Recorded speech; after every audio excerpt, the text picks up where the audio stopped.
What's up everyone, it's CyberKnight 8610 and today we have our Yu-Gi-Oh! Arc 5 Episode 12 discussion video for you guys, where we discuss the latest episode and things that happened in it. And this episode was actually pretty awesome. Even though this duel, we've only seen like, 3 turns of the whole duel, something like that.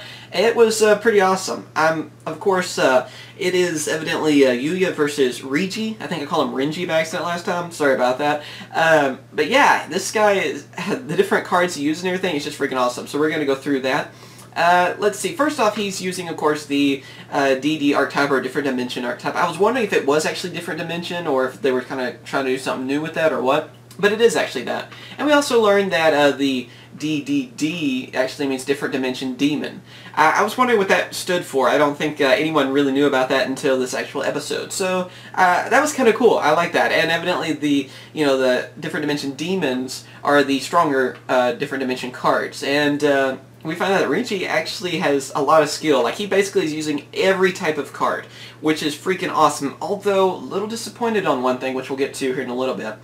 Basically, in this duel, we see, like, this first turn, Reiji is using, of course, he's trying to get the different dimension cards they need. He's using these Covenant cards as well, where basically one of them would let him search for the different dimension cards you need. There was one that would let him fuse and all this stuff, too. And you can use them. They're like continuous spell cards, but then when your next turn starts, you get 1,000 damage. So far, he activates 3 of these, and then 3,000 damage next turn would happen. So everyone's wondering, what in the world's going on with him? Why would he, of course, do something like this? It's kind of weird. Basically, though, from doing this, he is able to go for his first different dimension demon, which is a fusion monster. And we're going to talk about these different dimension demons in a different episode, too, because the actual card effects for the real version of the cards have been revealed. So I want to talk about them anyway. And it actually looks like a good archetype in the game itself, not just the anime. Anyway, he, of course, brings those out, and then pretty much just ends his turn from there. So then, of course, Yuya brings out a Whip Viper to try to destroy Reiji's fusion monster by, of course, flipping around the attack defense, as we know it can do. And then Reiji activates another one of those Covenant cards, which, of course, makes it where I believe all Fiend monsters gain 1,000 attack. So then they just keep both doing that. Like, Yuya goes for an action spell card to raise Whip Viper's attack, and then Reiji does the same, and he gets one action card, so I believe where it just, like, negates the attack or something. It's the one we've seen before. I forgot. It's like dodge or barely escape. I forgot the exact name of it. But basically it just makes it where the attack ends.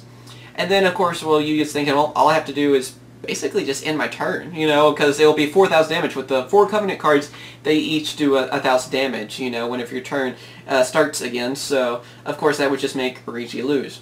But while this is all going on, he activates Lease Laundering, I believe is the name of the card, which makes it where it negates all the Covenant cards. I believe it destroys them and lets you draw a card for each one. So he basically ends up being able to use all those cards for free, ends up drawing 4 cards from it and everything. So we really see that he had a bigger strategy, as you could tell. I mean, come on, did we really think he was going to lose like that? I mean, this character is actually pretty freaking awesome. We find out even more in this episode. So you think something like that, he just kind of make a noob mistake or something? I don't know what they were thinking on that, but of course, who knows? Anyway, in this, of course, when he finally gets to his turn again, we end up seeing that he goes for a Synchro summon. So not only can he fuse monsters, he Synchro summons for another one of the different dimension demons.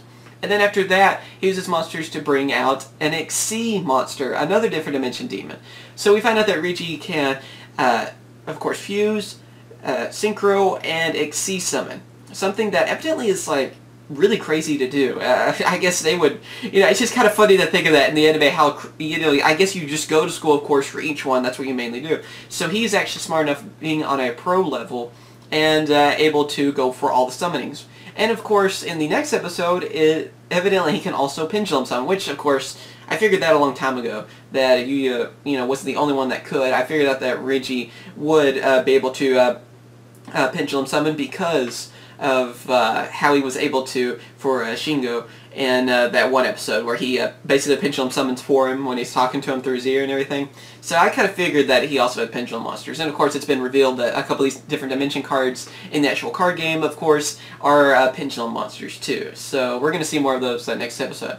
And that's basically where it ends. He has these 3 different dimension cards, the demons, I guess different dimension demons, and then of course they talk a little bit about Yuya's dad, and he says that he really respected Yuya's dad. So I wonder if maybe his dad trained him a little bit, or his like apprentice, or if there was something going on with that. It was pretty cool though. We learned a little bit more about Yuya's dad, a little bit about him, and we see all these different dimension cards from Reiji, and it looks pretty awesome so far. I'm still wondering if Reiji's going to be the one that's actually going to win, or if it's going to be Yuya. I mean, I guess it really could go either way. Like I was saying, it could be like maybe the new theme of this series, or this actually first season, would be more that they lost the dual school and they're trying to get it back or something.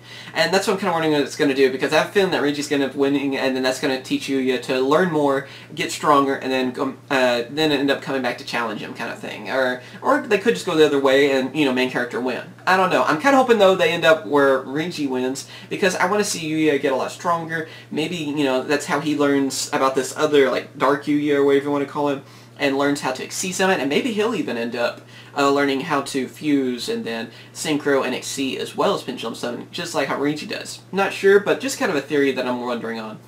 Or maybe there's different versions of Yuya, just like we saw the exceed one, where there's one that only uses synchros, and one that only, of course, fuses. Maybe a ritual one too. Come on, I was really hoping Reiji, and I guess it's not over yet, he would also ritual summon, but yeah, I don't know. That's probably asking too much, but come on. I really want to see more ritual summons. I guess Konami doesn't really want to bring those up too much. We're starting to see them a little bit more in the packs now, but come on, bring them back in the anime too. I really think we're going to have a character use them, at least, even if it's not Reiji.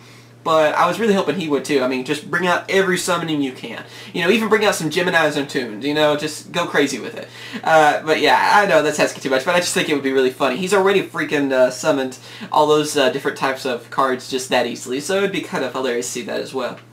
But yeah, what do you guys think about this episode?